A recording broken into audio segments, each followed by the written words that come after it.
Обвинение за 34 физички и 3 правни лица за трагедијата во Кочани. Постапката се запира за 11 лица поради немање на докази, а се прекинува за 2 лица, односно за Владимир Блажев Панчо од ДНК има прекин на истрагата додека е на лекување, како и за управителот на фирмата кој почина во болница, соопшти денеска на пресконференција јавниот обвинител Љупчо Коцевски.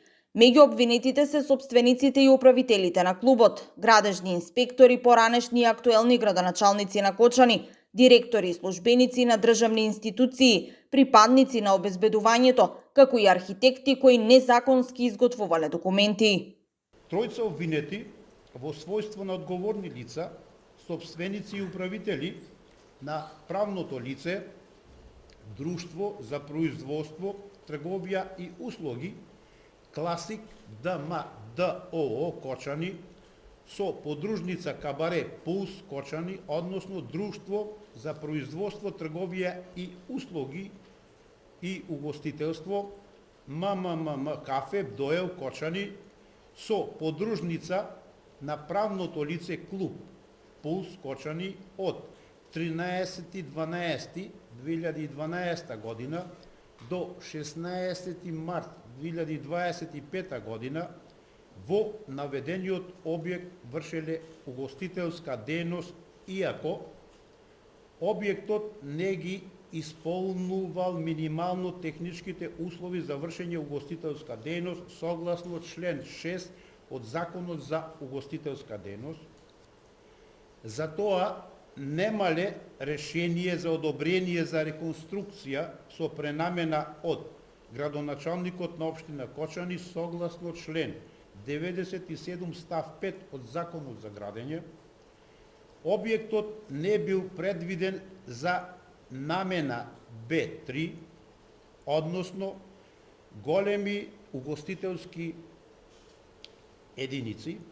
Постапката се запира за двајца поранешни министри поради немање доволно докази, а доколку во понатамошниот дел се обезбедат докази, тогаш постапката може да продолжи, истакна Коцевски на денешната пресконференција.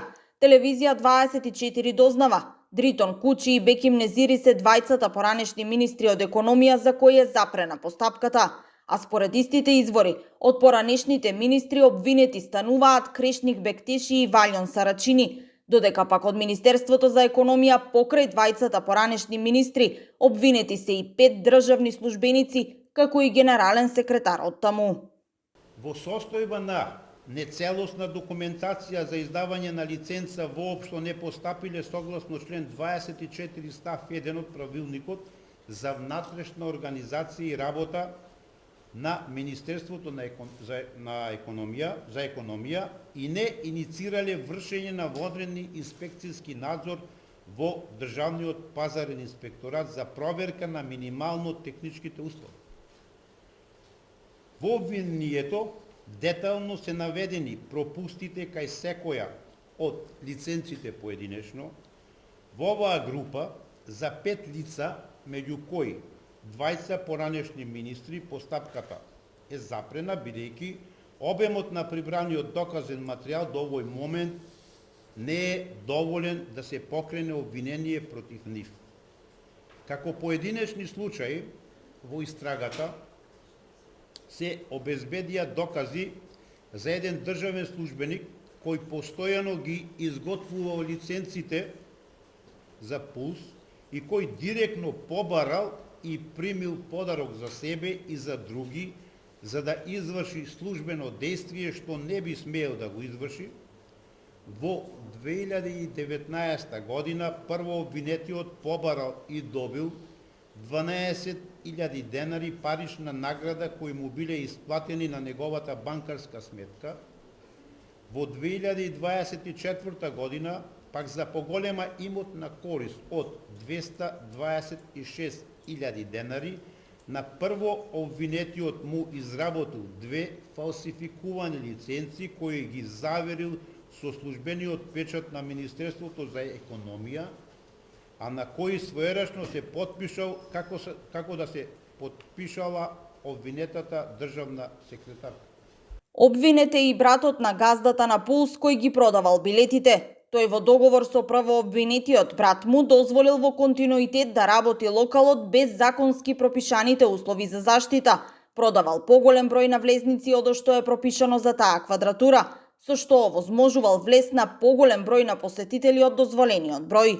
Обвинети се тројцата градоначалници, меѓу кои и актуелниот, кои никогаш не ги известиле МВР и Министерството за економија дека објектот Пулс работи со неправилности и не ги исполнува условите за работа. Тие воопшто не наределе ни надзор и контрола, а примале 2000 евра на општинската сметка како уплата. Опфатени се и 4 службени лица и инспектори од Државниот пазарен инспекторат. Во синоќешната акција пак на основното јавно обвинителство за организиран криминал и корупција приведени се 13 лица со полициско овластување, за кои постојат основани сомненија дека осомничените како службени лица сториле тешки дела против општата сигурност. Пожарот кој избувна за време на концертот на групата ДНК на 16 март годинава однесе 62 млади животи, додека 157 лица се здобија со тешки телесни повреди, а уште 54 со полесни. Коцевски нагласи дека секоја институционална алка имала законска обврска да ја спречи трагедијата, но никој не постапил. Обвинителството посочи и дека истрагата е темелна, а доказите покажуваат јасна слика на системска небрежност, корупција и прикривање, кои довеле до една од најголемите трагедии во поновата историја на државата.